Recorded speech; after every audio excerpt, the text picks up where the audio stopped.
أسرع ست على الكوكب، ويلما رودولف، اللي الناس سموها أسرع ست على الأرض بعد ما كسبت 3 ميداليات ذهب في أولمبياد روما سنة 1960. دي كانت طفلة مريضة جدا، اتولدت بدري عن ميعادها، وكانت رقم 20 من 22 طفل، وكان جسمها ضعيف طول الوقت. وهي عندها 4 سنين كانت على وشك إنها تموت بسبب التهاب رئوي وحمى قرمزية وشلل الأطفال، وفضلت رجلها الشمال مشلولة تقريبا. الدكاترة ما كانوش متفائلين خالص إنها هتقدر تمشي بيها تاني، لكن لمدة 8 سنين فضلت تعمل علاج طبيعي بكل طاقتها. ولما وصلت 12 سنة شالت الجبيرة ومشيت عادي. لو ده مش درس إن المهارات الجسدية بتتطور، هيبقى فيه إيه تاني؟ راحت بعدها على طول بدأت تلعب باسكت وألعاب قوة، مع إنها خسرت كل سباق دخلته في أول بطولة شاركت فيها.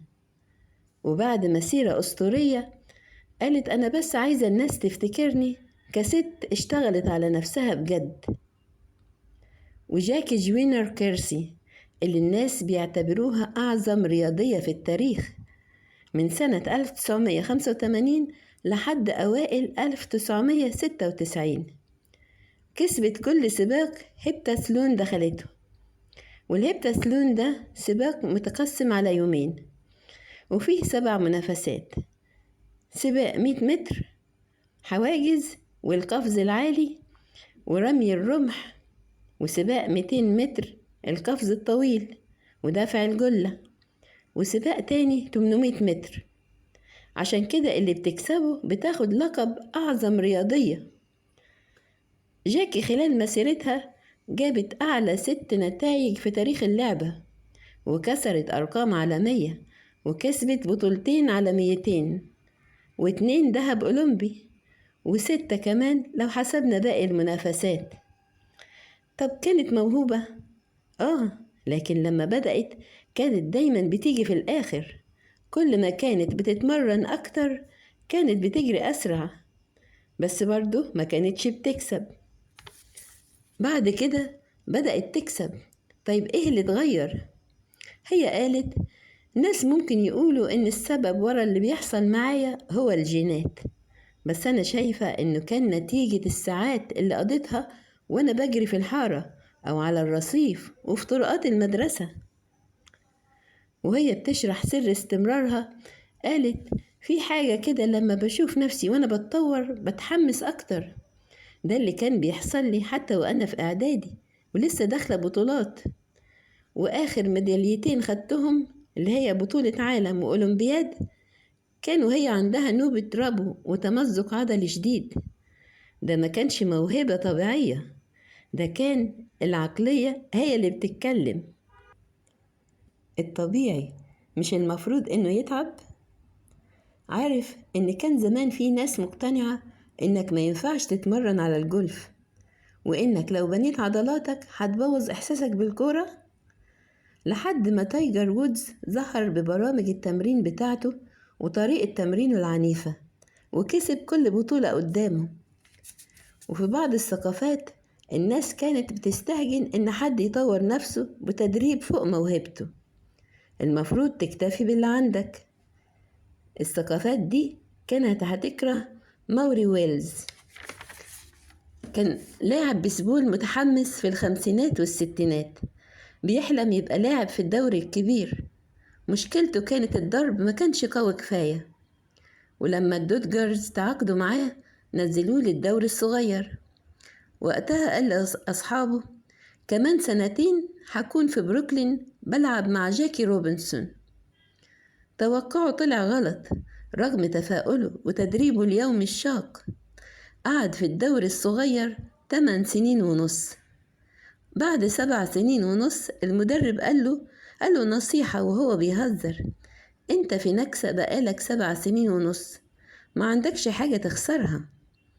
وبعدها على طول لما لاعب أساسي اتصاب نادوا على ويلز، جات له الفرصة، بس برضه الضرب بتاعه ما كانش كفاية. بس هو ما استسلمش، راح لمدرب القاعدة الأولى وطلب مساعدته. قعدوا يتدربوا سوا ساعات طويلة كل يوم، ده غير التمرين العادي. وما كانش كفاية، حتى ويلز بنفسه بدأ يحس إنه خلاص هيسيب الموضوع، بس المدرب رفض يسيبه. دلوقتي خلاص الأساسيات اتعلمها، كان لازم يشتغل على دماغه.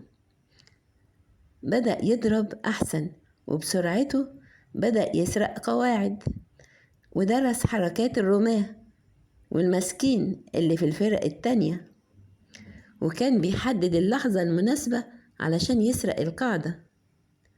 طور انطلاقاته المفاجئة وطريقة انزلاقه. سرقاته كانت بتشتت الرماة وتلخبط المسكين وتجنن الجماهير. قدر يكسر رقم تاي كوب في سرقة القواعد، الرقم اللي مفيش حد قدر يقرب له لمدة 47 سنة. وفي الموسم ده كسب لقب أفضل لاعب في الدوري الوطني. ذكاء الرياضة. مفروض عالم الرياضة يربط بين التمرين والتحسن وبين العقل والأداء، ويبطل يركز على الموهبة الجسدية فقط. بس كأنهم مش عايزين يشوفوا، يمكن علشان زي ما مالكوم جلادويل بيقول، الناس بتقدر الموهبة الطبيعية أكتر من المجهود المبذول. رغم إننا دايما بنتكلم عن تطوير النفس، بس في الحقيقة إحنا بنحب الناس اللي باين عليهم إن هم مختلفين بالفطرة. بنحب نفكر في أبطالنا إن هم خارقين، اتولدوا كده. ما بنحبش نصدق إن هم ناس عاديين صنعوا نفسهم بإيديهم. بس هو ده فعلا المذهل.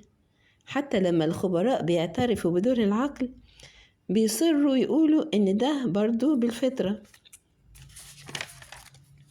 الموضوع ده وضح لي قوي لما قريت مقال عن مارشال فوليك، اللاعب الأسطوري في فريق سانت لويس رامز. كان لسه عامل رقم قياسي، بس أول لاعب يحقق 2000 ياردة ما بين الجري والاستقبال في 4 مواسم متتالية. المقال اللي اتكتب قبل السوبر بول 2002 كان بيتكلم عن قدرته الخارقة على إنه يعرف كل لاعب موجود فين وسط الفوضى بتاعة 22 لاعب. ال 22 لاعب بيجروا ويقعوا في نفس اللحظة. مش بس بيعرف هما فين، ده كمان بيعرف بيعملوا ايه وهيعملوا ايه كمان شوية. زمايله بيقولوا عمره ما كان بيغلط. ازاي بيعمل كده؟ فوليك قال انه قضى سنين طويلة بيتفرج على الكورة في المدرسة الثانوية، لدرجة انه اشتغل بياع في المدرجات علشان بس يقدر يحضر ماتشات. وكان دايما بيسأل ليه بنلعب الخطة دي؟ ليه بنهاجم كده؟ ليه هما بيعملوا كده؟ السؤال ده زي ما هو بيقول هو اللي خلاه يدخل اللعبة بعمق، ولما بقى محترف موقفش أسئلته ولا فضوله. فوليك نفسه شايف إن قدراته دي نتاج فضوله ودراسته، إنما اللاعبين والمدربين شايفينها موهبة. في لاعب زميل قال مارشال عنده أعلى ذكاء كروي شفته في أي لاعب، ومدرب تاني قال اللي بيعمله ده محتاج ذكاء فطري خارق. ومع إنه درس وتعلم وتعب، برضو الناس شايفاه موهوب بالفطرة.